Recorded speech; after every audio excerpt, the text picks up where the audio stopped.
जब बाबरी मस्जिद का मुकदमा चल रहा था तो उस वक्त भी ये कहा गया बड़े बड़े लोग कि अब छोड़ दो, खामोश हो जाओ, एक दे दो।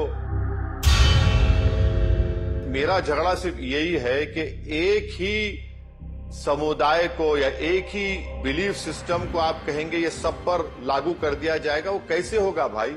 उनको ये चाहिए कि आप भारत के 17 करोड़ मुसलमानों को कत्ल कर दीजिए, रोज 6 दिसंबर करवा दीजिए, और क्या कर सकते हैं आप? करवा दीजिए। ये तो इस एक तरह की धमकी दे रहे हैं वो कि दे दीजिए। ये क्या बात है दे दीजिए? आपने तो 6 दिसंबर किया था, और 6 दिसंबर अगर नहीं होता तो क्या जजमेंट आता सुप्रीम कोर्ट का? ये और यहां पर तो फंक्शनिंग मसाजिद हैं, नमाजें हो रही यहां पर। जब बाबरी मस्जिद का मुकदमा चल रहा था तो उस वक्त भी ये कहा गया बड़े बड़े लोग कि अब छोड़ दो, खामोश हो जाओ, एक दे दो। मैं उस वक्त भी कहा था सवाल 1, 2, 3 का नहीं है, सवाल यह है कि रूल ऑफ लॉ का सवाल है। सवाल यह है कि ये देश बिलीफ के ऊपर चलेगा या फिर जो कानून है उसके मुताबिक देश चलेगा। अब ये महाराज ये कह रहे हैं कि आप ये दे दो हमको। अरे भाई, आप हमको डरा रहे हैं क्या? धमकी दे रहे हैं? हम क्या यहां पर दूसरे दर्जे के शहरी हैं इस देश में? कि आप जो बोलेंगे हम बोलेंगे, बिल्कुल आपका हुक्म हुआ हम सर खम कर देंगे?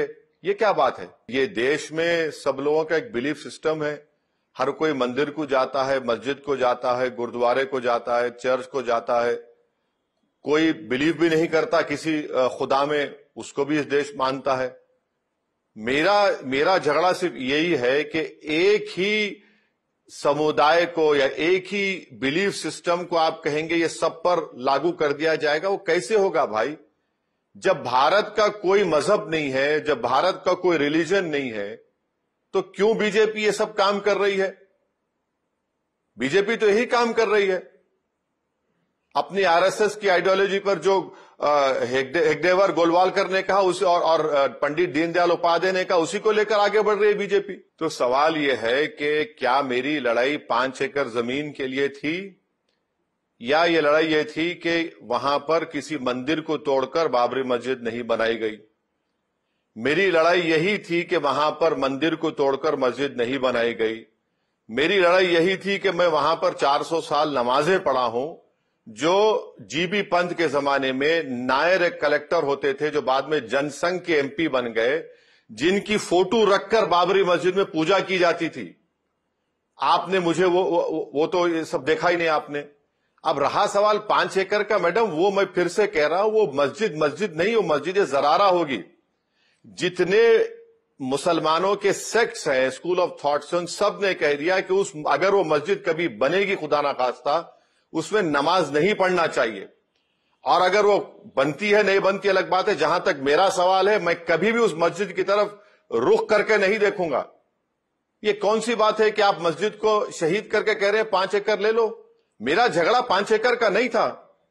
क्या अगर आज मुसलमान चाहे तो बिल्कुल वो हम कम्युनिटी से पैसे पूछकर जमीन खरीद के मस्जिद बना सकते।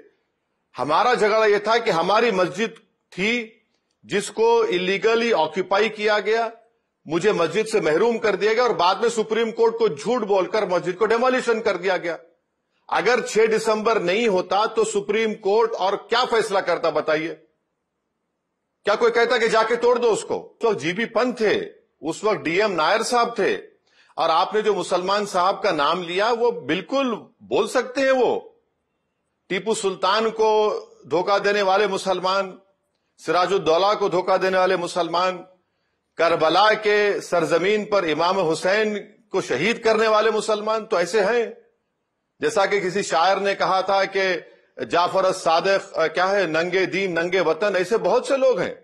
इसका यह मतलब नहीं है कि मुसलमान है तो ये कोई, बहुत है, आज के जमाने में भी हैं जो कभी कभी आपके टीवी चैनल पर भी आ जाते। किसने कहा था कि 200 साल पुरानी दरगाह को महाराष्ट्र में उसको हम छीन लेंगे? मैंने कहा था।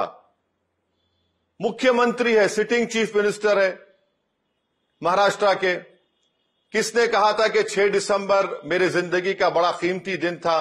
डिप्टी चीफ मिनिस्टर है, उन्होंने कहा था। मैं डरा रहा हूं? कौन कह रहा है कि आप ये तमाम चीजें छोड़ दो अगर अमन से रहना चाहते हैं तो? मैं नहीं कह रहा हूं। جو کہہ رہے ہیں ان پر تو ان کو تو پوچھنے والا نہیں ہے، کیونکہ ان کے پیچھے نریندر مودی کھڑے ہوئے ہیں،